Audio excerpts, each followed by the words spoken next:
Welcome back to the Gloves Off podcast. I am your host, Kendall Skalicki. And I'm Josh Bartosik.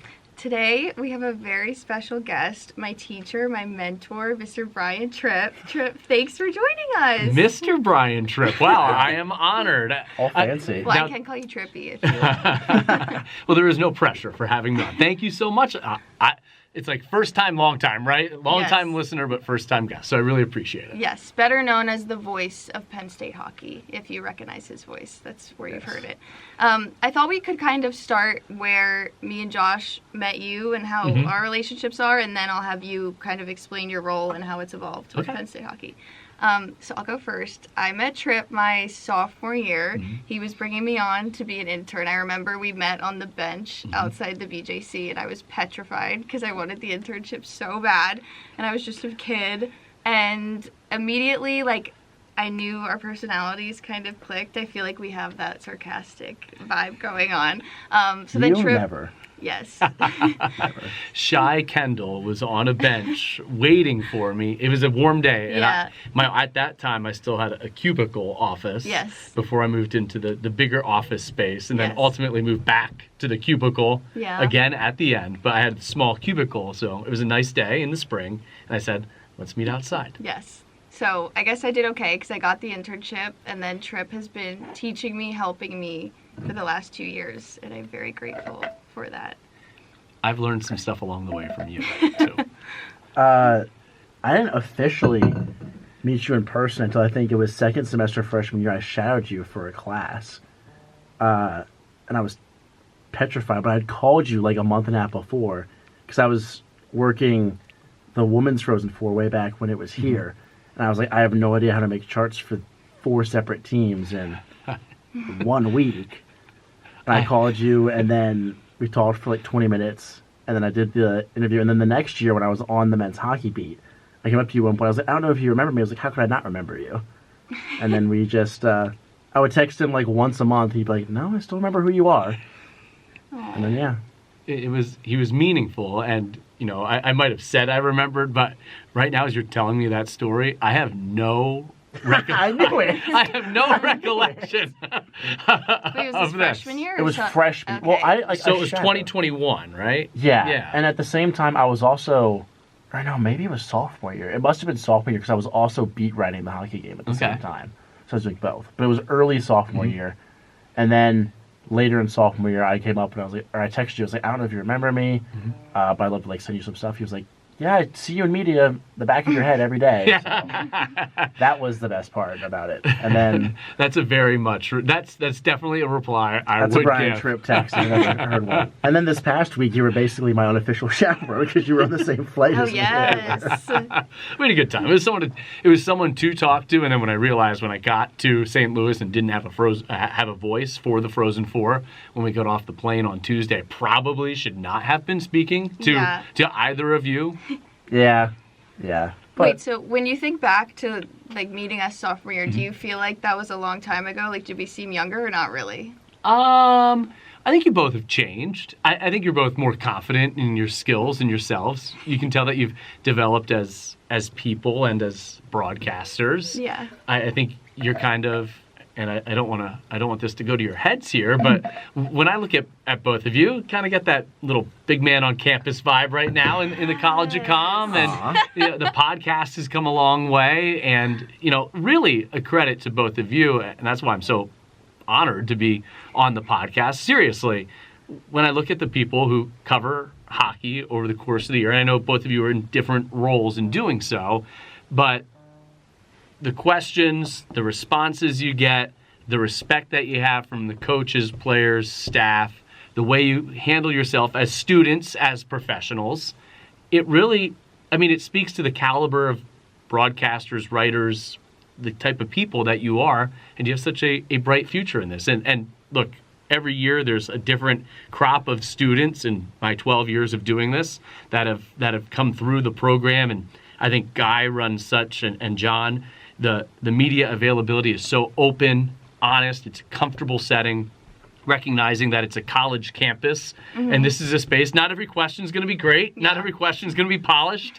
It's certainly not the same as a Beaver Stadium media room for Coach Franklin's Tuesday presser, But I think Guy has that sense of understanding that everyone there is there as mostly students to learn, grow, develop their skill set. And he has a certain patience with it as well. And he's nurturing in a way to the young journalists, and he makes you comfortable. I would say Guy and John are both that way. The players are great to deal with. So I think it is a great learning ground for students looking to hone their craft as well. But you two have done an unbelievable job. I'm really proud of both of you. Well, thank you.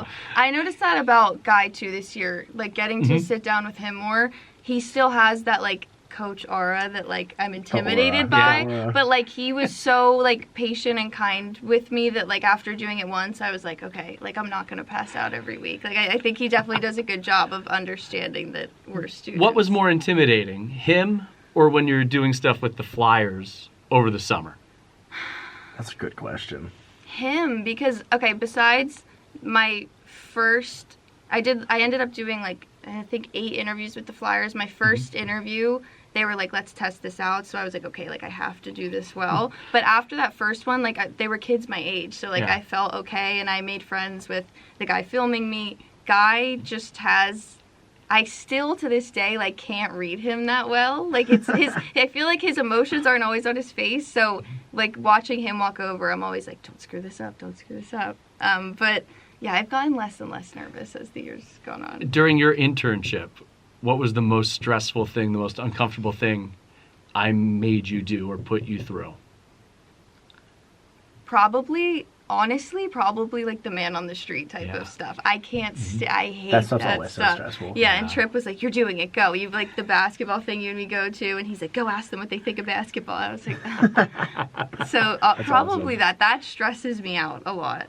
But you definitely, you did such a good job of pushing me without making me like not want to do this anymore. Like I definitely needed that push at the start, but it's turned out pretty well for you, I'd say. Yeah, so you did a pretty solid job. Yeah.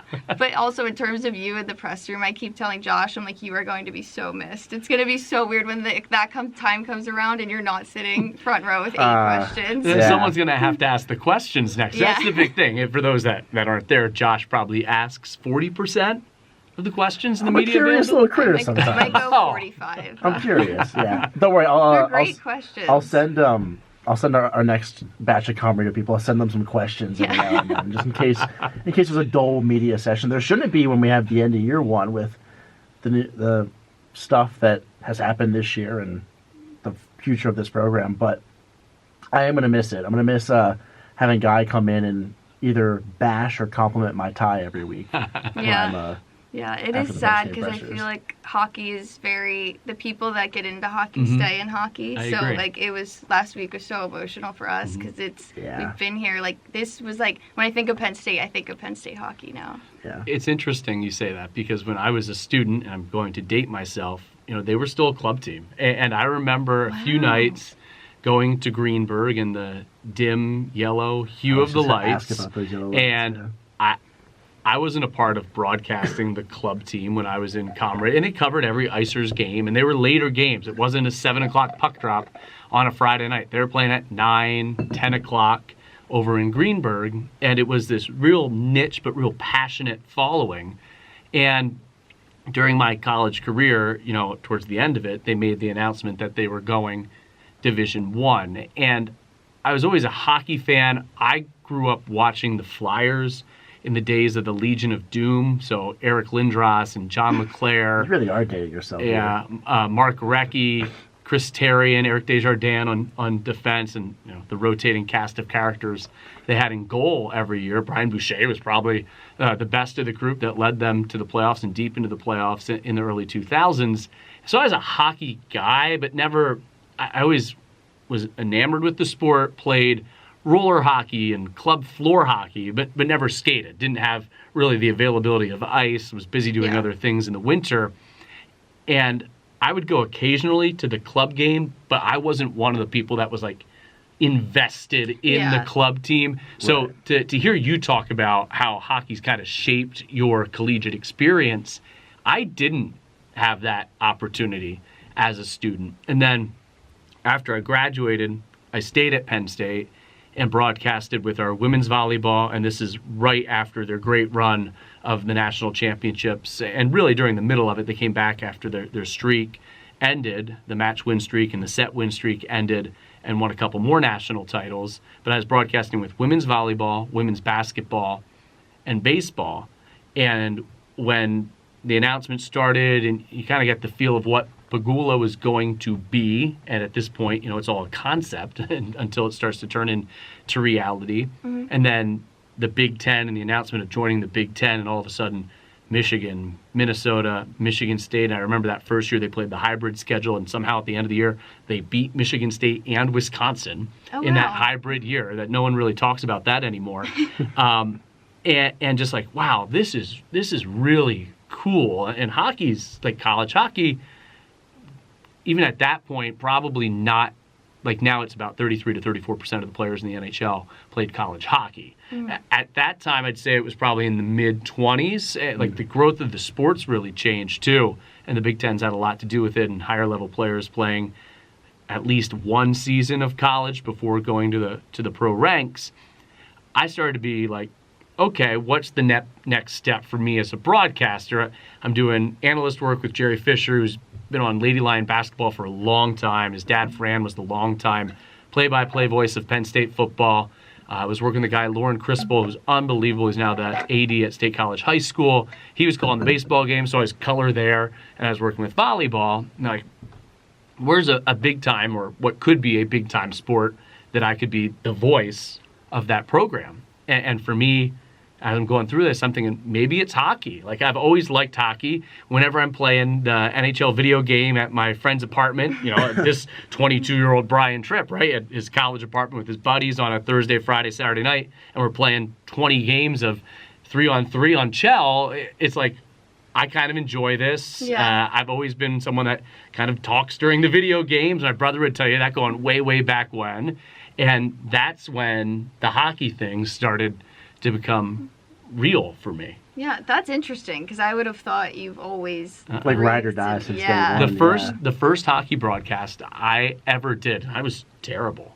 I was really lucky. I worked with a guy by the name of Tim King at the beginning, and he had called a lot. He's a radio veteran in Pittsburgh, worked with the club team, super great guy, and he was more than understanding in the beginning when he really shouldn't have been. I was green, and he's the first guy I worked with, and a great guy. And I think he knew that I had potential. I hope he believed in me. And I'm sure there were some rough moments where he thought, I can't believe they're putting this kid on here. But my first hockey broadcast, actual live broadcast of hockey, was their first game at Pegula. Against Army? Against Army. That was the first hockey. And I remember the nerves, that was a big deal for me. Yeah. And it was, I think it went okay. I remember calling Nate Jensen's goal, and Curtis Loic had a short-handed goal in the game, and the place going nuts, and the 4-1 win. And I remember that, but I also remember walking in and how nervous I was. And I'm at the point now, I always think when you're broadcasting a game, and you can probably get this way when you're doing an interview, whatever it is, you're not nervous per se anymore, but there's still a little bit of a butterfly, right? And I know you and I have talked about it, Kendall. Whenever you don't have a little bit of that, that means you don't care. Yeah, and I think no matter how big, how small it is, when that light goes on, there's always a little anxiousness because you want to be at your best, whether it's the podcast, the game, it's a Frozen 4 broadcast for Penn State or national radio, or it's just a baseball game on a Tuesday on a dollar dog night against Delaware, and who knows how many people are listening, right? But I still get that adrenaline rush a little bit. Not nerves per se anymore, but that adrenaline rush when I go on air. It certainly wasn't like that first time, but I always still get that because that's how much I care about it. Yeah, I've also started to try to trick my mind. I'm like, you're not nervous, you're excited. And it sounds kind of dumb, but like it really has helped me to think that way. Because I'll be like, oh my gosh, this feeling like I'm so nervous. But I'm like, no, you're not. You're excited. You want to do this. I know we want to talk Penn State hockey, but great advice that I got along the way. And this is when I was first hired to do the Frozen 4. And this year was my 7th year calling the Frozen 4 on national radio.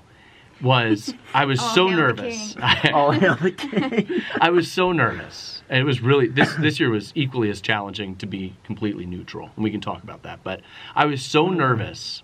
Yeah, I was so nervous because this is Westwood 1, and the other broadcasters you think are Kevin Harlan and Ian Eagle.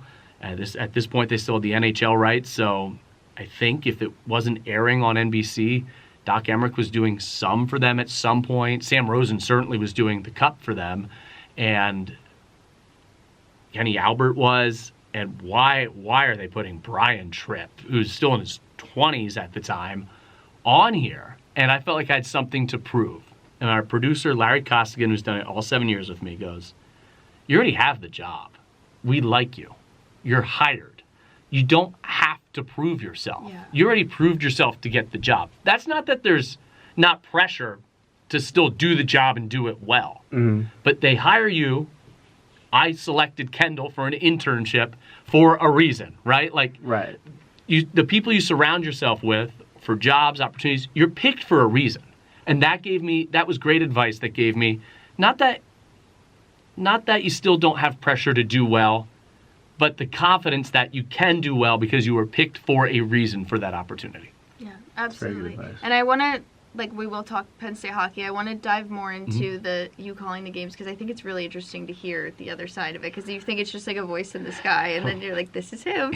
But going back, I can't even imagine how emotional this season was for you because me and Josh were a mess. We were like, this is it was crazy. But for you to witness this program from the very beginning to see them get to that point, how do you feel that, but also you kind of have to keep your emotions in check being on air? Yeah, I think it's interesting, and I think this is the part I really like about being the team broadcaster more than that neutral third party that comes in and broadcasts. Like, I thought Jason Ross and Kevin Weeks were awesome when I watched the regional back with the job they did for ESPN.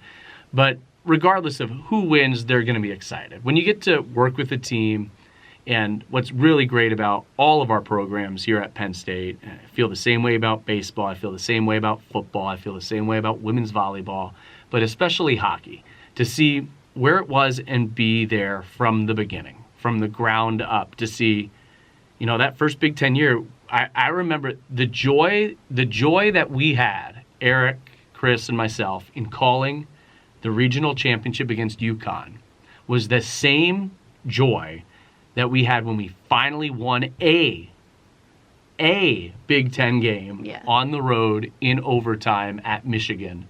The first year, David Goodwin scored in overtime, and our director of ops at the time, Billy Downey, who now works for the Lehigh Valley Phantoms, he tackled me over the case as I was making the call of the game-winning goal. And I remember how excited we were for that one first road win at Yost, not knowing how rare at the time it would become over the next 12 years. But that emotion, and to see it from the ground up, you develop such a connection to the people within the program. You realize how hard they work to get there. And you do, in that role, you do develop a connection to the people. And you really value the opportunities, number one, that job, that staff, the access that they've provided to me, which is, I'm so grateful for. But then to be along for that ride, the ups, the downs through the years, and to really have seen almost every game, not all, but almost every game that they've played in 12, 13 seasons is pretty special.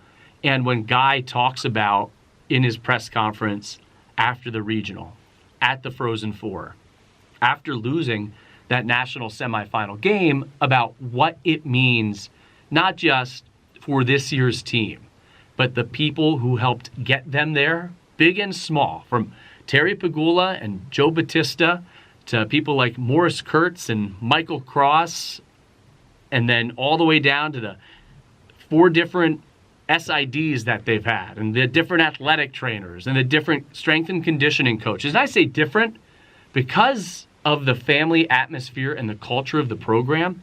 We were actually going through this the other night. You don't have a lot of players transferring out. Some may leave early for pro opportunities, but it's not like guys are leaving. There's no one that's running out the door. Mm-hmm. You know, Right. there's only been 3 athletic trainers in 13 years. There's only been 2 equipment managers in 13 years. There's only been 3 strength coaches in 13 years. There's only been myself. There's only been 3 broadcasters in 13 years. The coaching staff, Guy and Fish, have been here from the beginning. Mm-hmm. There's only been, 1 coaching position had turnover, but that's just once, and then a position was added. There's only been 5 coaches in 13 years. There have only been 3 different administrators in 13 years. There's only been 3 different administrative assistants in 13 years. There's only been 3 different director of ops in 13 years. That, in sports today, that continuity is really, really difficult, and that is a testament to Guy and the culture that he's created in the program and the type of people that he's brought in.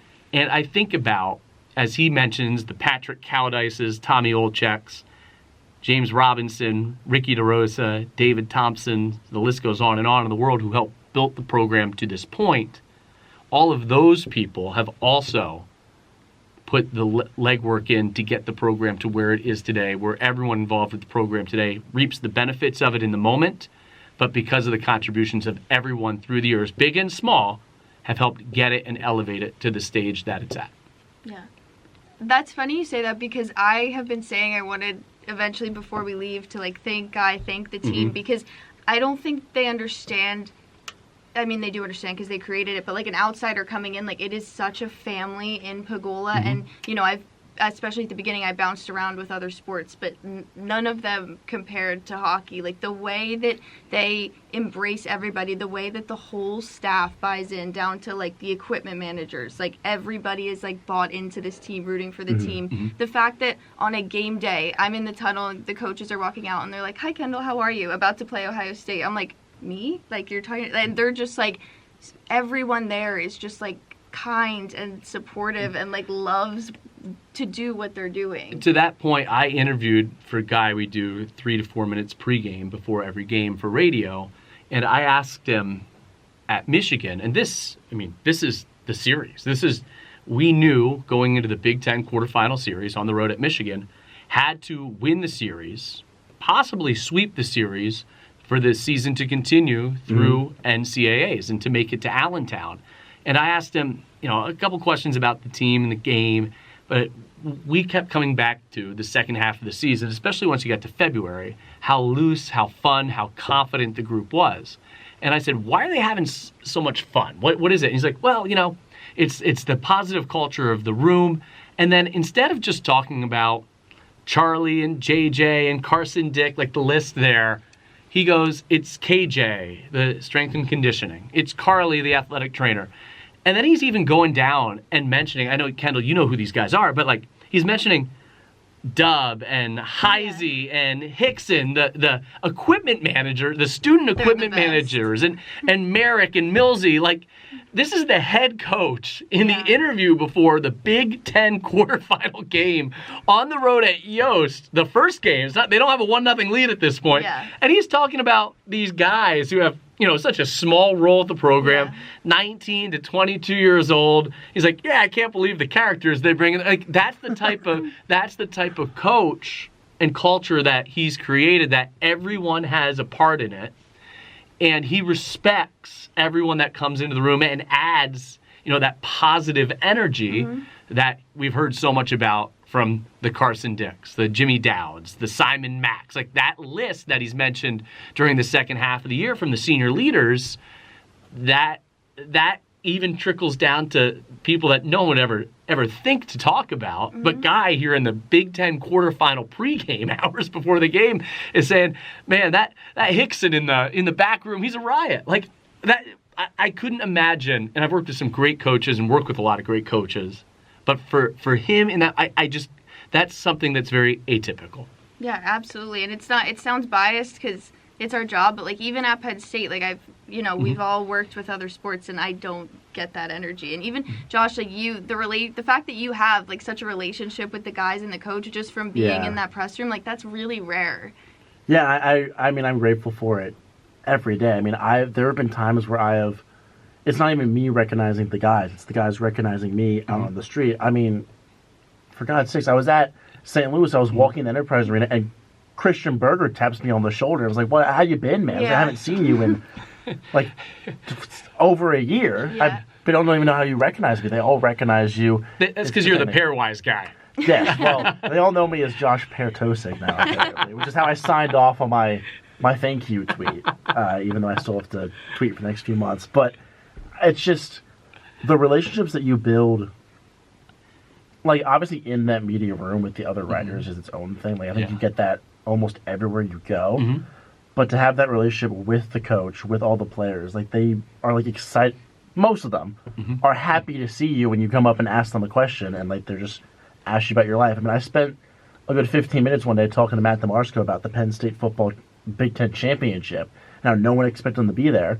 And then John had to kick me out because I wouldn't leave and we wouldn't shut up. So, like, it's something that I already know wherever, if I end up somewhere else, it's going to be a lot different. And looking back on it, that was the toughest thing, I think, remembering about this past week in St. Louis. Just that, like, it's going to be so rare to find a group or a culture like that again. I mean, there's great cultures in every single league of hockey, the NHL, AHL, all of them, but I don't know if there's been as tight-knit of a group as Penn State. What was your takeaway? I'm going to turn this around here. What was your takeaway first time at the Frozen Four, the experience, the stage, the bright lights, Wednesday, Thursday, after that over the weekend, what the event was like? I thought it was awesome. I think my favorite part was, I mean, you have college hockey fans coming from all over the globe. Not all over the globe, but all over the country. There's some of them from over the globe to come watch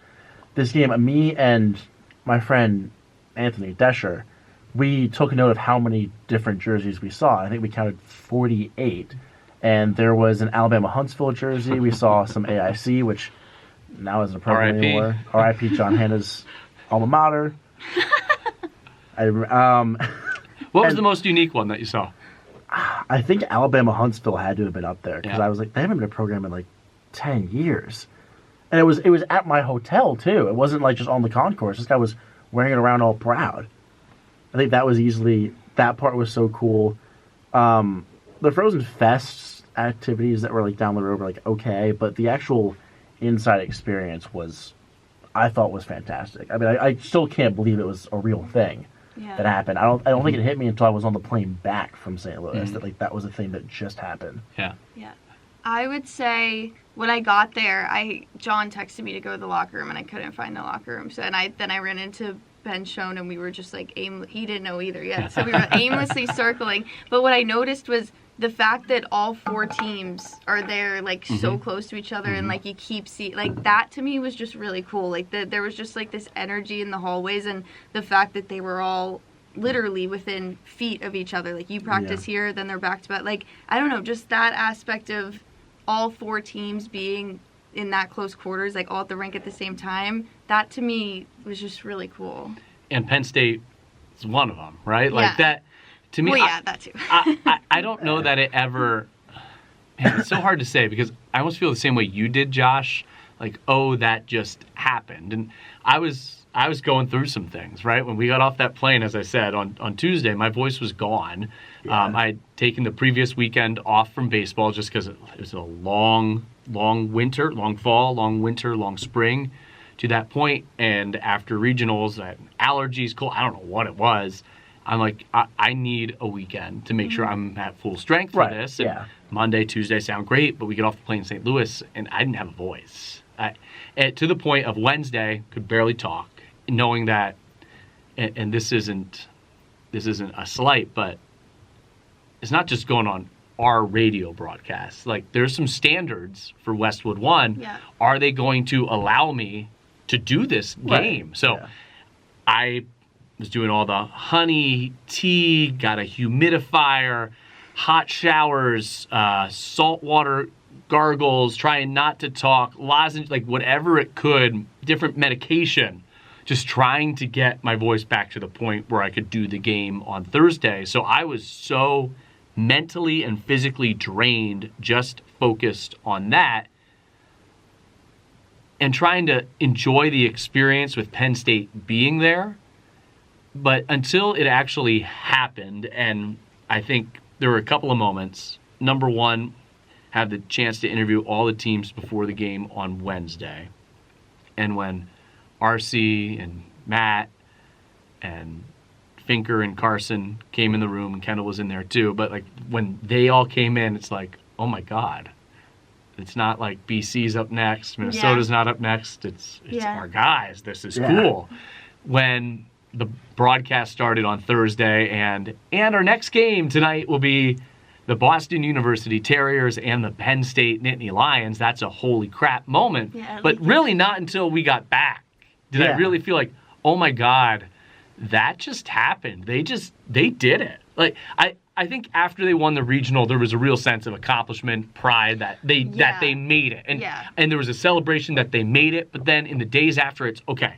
Now I got to prep for this. They got to go through this. It quickly transitions. I think still this week, maybe next week, you're still coming off that high of being there, really recognizing, oh my God, they just accomplished that for the first time. Less than 15 years ago, they were playing club hockey, and it's a dream. And I think because of their success relatively early, like you look at the early 20-win seasons in 2015, 2016, then winning the Big Ten Tournament Championship 2017, getting to the regional final that year, going back to a regional the next year, they elevated the bar a lot quicker than anyone expected. Everyone thought, and guys talked about time and time again, players being told, if you go to Penn State, you're going to lose for 10 years. Well, they didn't. They won pretty quick and got to that stage pretty quick. If they had knocked off Denver in 2017 or maybe found a way through Allentown in 2018, and the atmosphere there those years in 2018 was nothing like this past one. I even think 2 years ago it was nothing like what it was this year. I'm not sure we would have enjoyed isn't the right word. Maybe taking it a little bit for granted, like, oh, this is easy. I think the culmination of everything that led into the regional and accomplishing it this year made it that much sweeter. And I know when I opened the broadcast that Sunday night with Eric and Chris in Allentown, my line was, tonight's the night. It feels like tonight's the time. Being around them, you and I were talking about it, Kendall, the day between games. Like, it just feels like there's a swagger, confidence. Like, this group's not going to lose. There are certainly moments. More nervous, but also like more. For Allentown or for? For the regional final against UConn. The day leading up to it, the entire day of it, I was nervous. Felt great. But I was confident and I nervous. honestly knew going into it.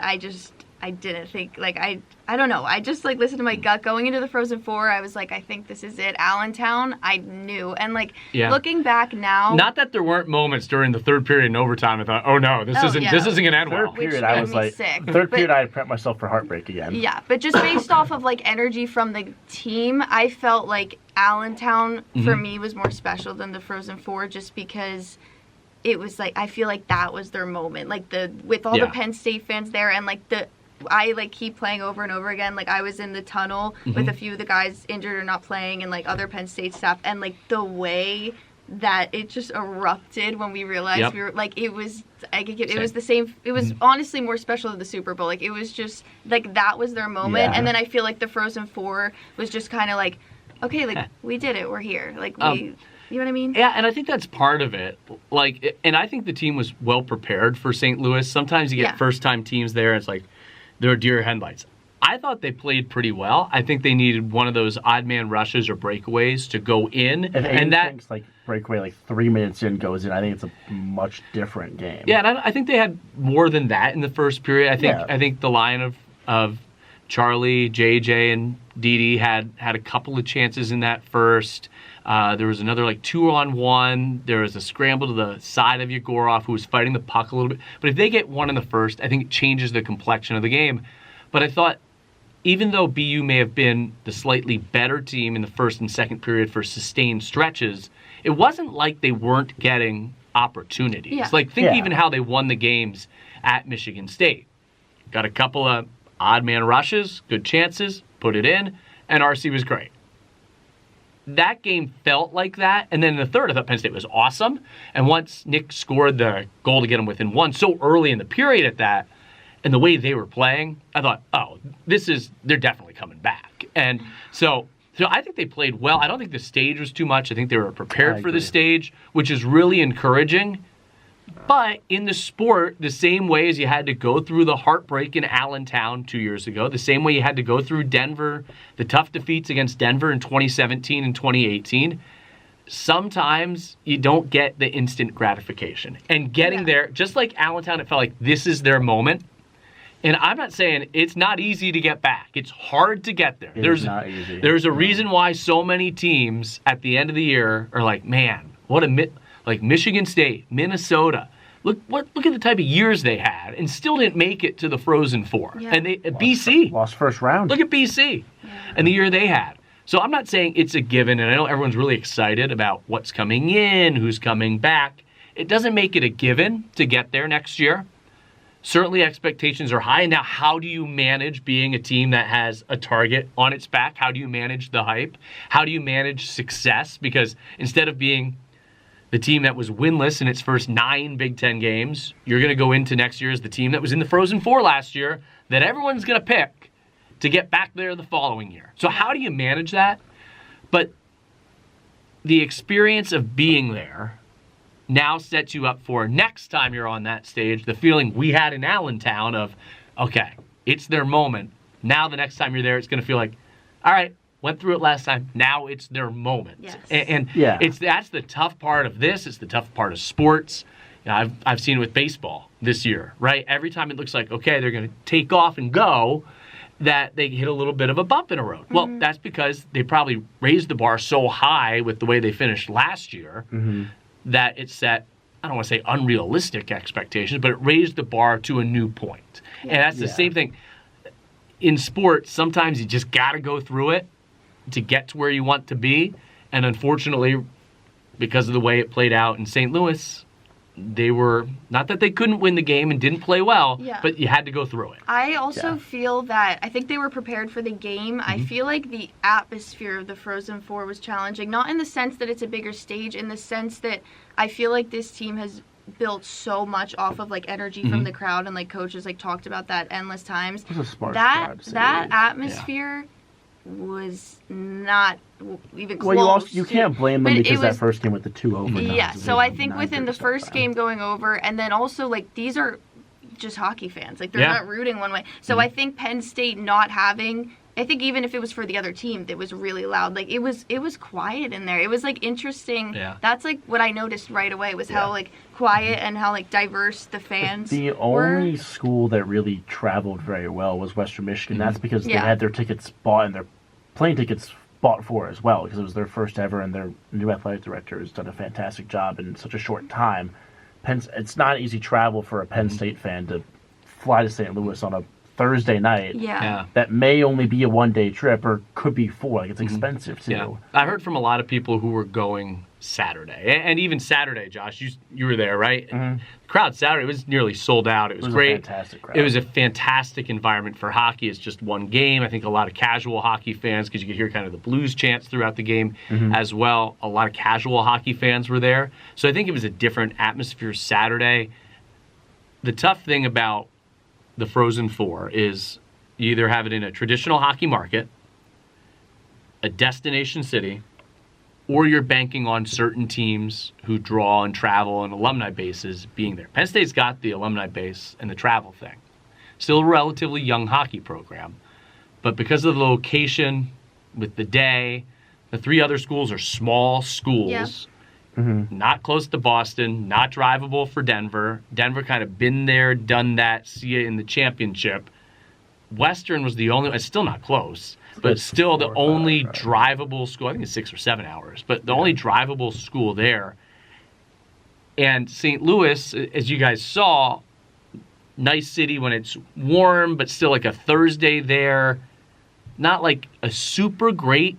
You're not. It's not Tampa. It's not Vegas. Yeah. Right. It's not Boston. It's not DC, because they've had similar problems when it's been in Buffalo. Good hockey market, but it depends on who, when, where, how do you get there. It was a tough spot. It was a difficult spot, but I agree with you. I think the lack of atmosphere was impactful for a team that really rode on it. Yeah, I don't know. I don't know how much it would have changed anything. I just felt like about halfway through that game. Teams. Yeah, I feel like halfway through that game, I'm like, I feel like we needed something, but I mean, it is what it is. It was just, I don't know. For me, Allentown was like what I think I'll always remember. Yeah, I agree, and like I wasn't necessarily nervous going into the Frozen Four because it was kind of that giant. It felt like a weight was lifted off the shoulder after Matt DeMarco scored that goal against UConn. It was kind of like, okay, like even if Penn State doesn't win this game, the steps that they have set themselves up for in the future are monumental. And it's like, all right, well, they got over that one hump.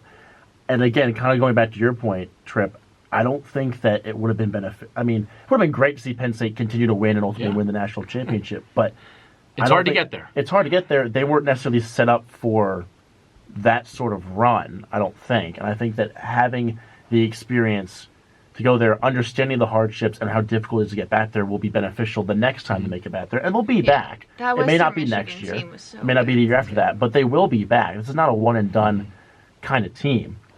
But Allentown, like, I was super nervous for that game because of the amount of stuff that was at stake. But like you guys both said, that entire day I was like, all right, Penn State's going to go win a hockey game. Like, they're good. Like, it was after they dominated front to back against Maine, which I was not expecting whatsoever. And I had to post an embarrassing video online about it because I wasn't expecting it whatsoever. My morning routine that starts at 3:30 in the morning.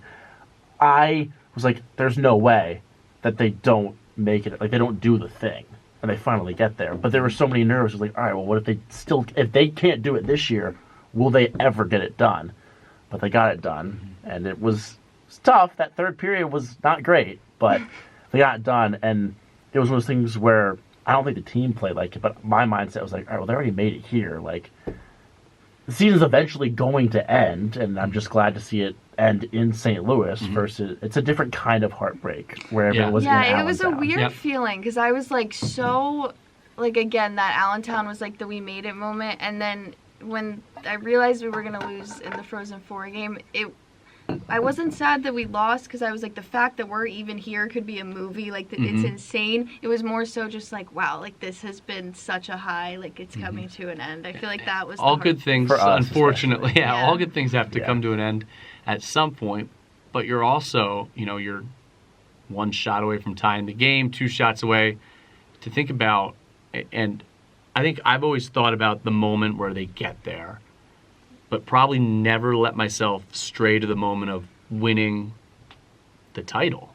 They were 2 wins from a national, not just making the Frozen Four, a national championship.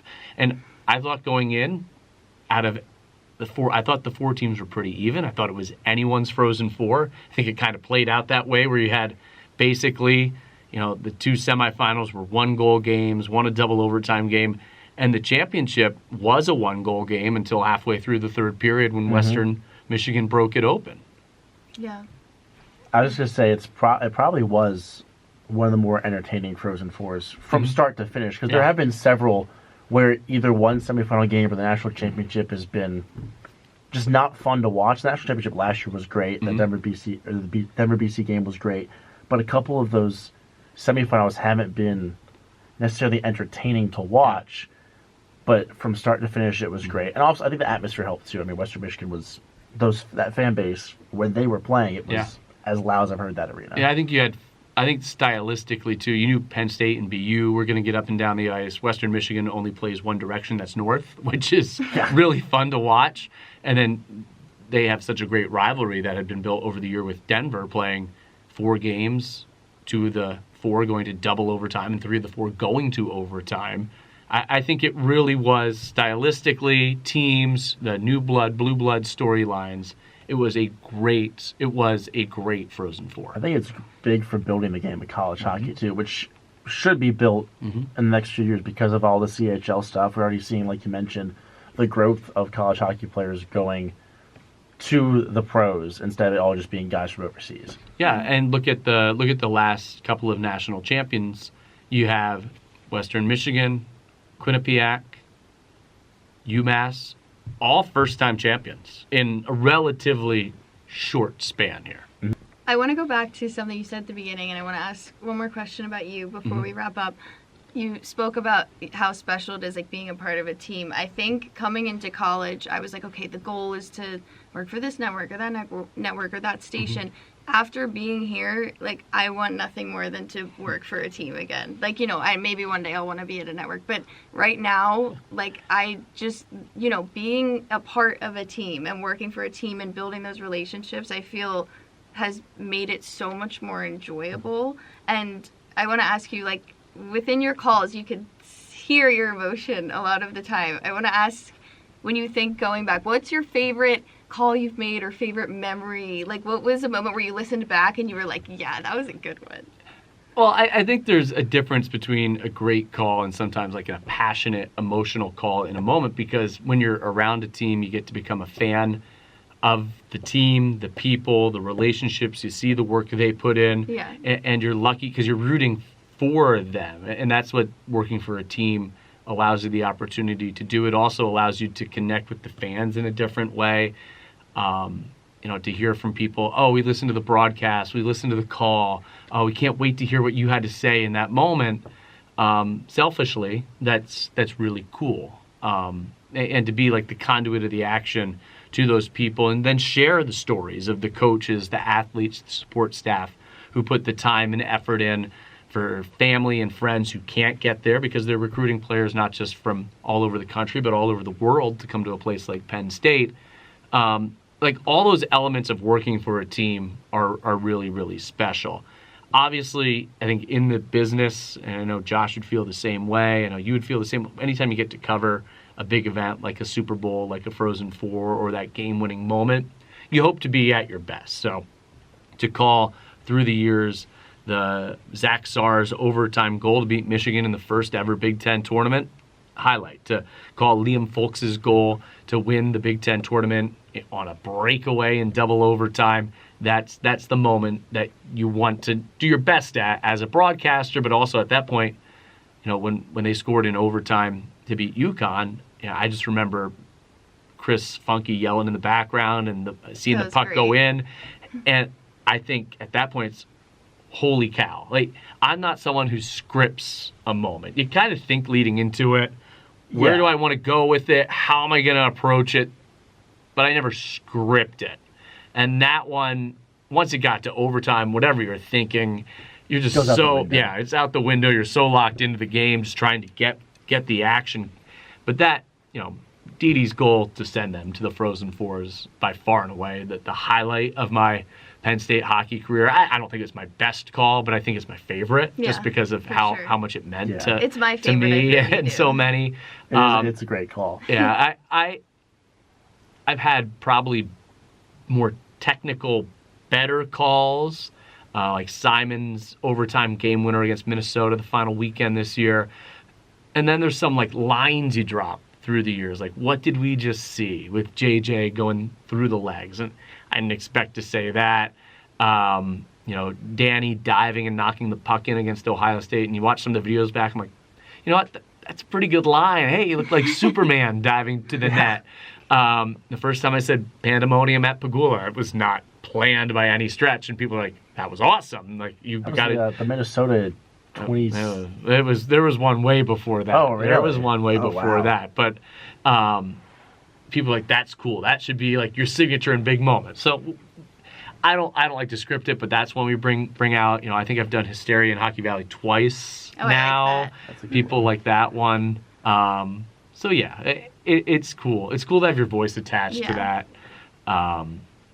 But it's hard to pick a favorite. But this year, with everything it meant, that one was pretty cool. Now, let me ask you lastly, you are so talented. You are so good at what you do. I don't think you give yourself enough credit. Like, you are, like, people that don't even, like, pick up on broadcast type stuff are like, that guy is so good. Like, you really are. At the airport on the way to St. Louis. Yeah. So you are now known as, like, you're the voice of Penn State hockey. Do you want to see this through, or do you see yourself, or, you know, is there other aspirations in your future? It would take a lot to pull me away from it. I would be so sad if you left here. I think just like the players, maybe some of the coaches, like the highest level of the sports, the National Hockey League, the opportunity to call NHL game, NHL playoffs, NHL Stanley Cup is certainly a career goal, but the grass isn't always greener, and it's not like something. It's not like I'm every year going out and applying for jobs. I love what I do. I love Penn State. It's my alma mater. I love the program. Love Guy and the staff, and as long as everyone's still here as part of that family, and I have the opportunities that I do at Penn State, I'm not looking. But if the right opportunity came around that was right for me, and it's funny, it was always just professionally, but also personally and professionally now as I get a little bit older, I would consider it. But I'd love to do the NHL. I'd love to do it at the highest level. Yeah. But if I'm not going to go to the AHL, I'm not going to go to the minor leagues. Like, this to me is almost the pinnacle of the sport. So you'd have to tear me out of the chair. Okay, I'm happy to hear that. Well, thank you so much, Tripp. This was really cool to have you on and hear a different side of the story that we're used to. So thank you so much. Thank you guys so much. I really appreciate it. Glad I was finally on.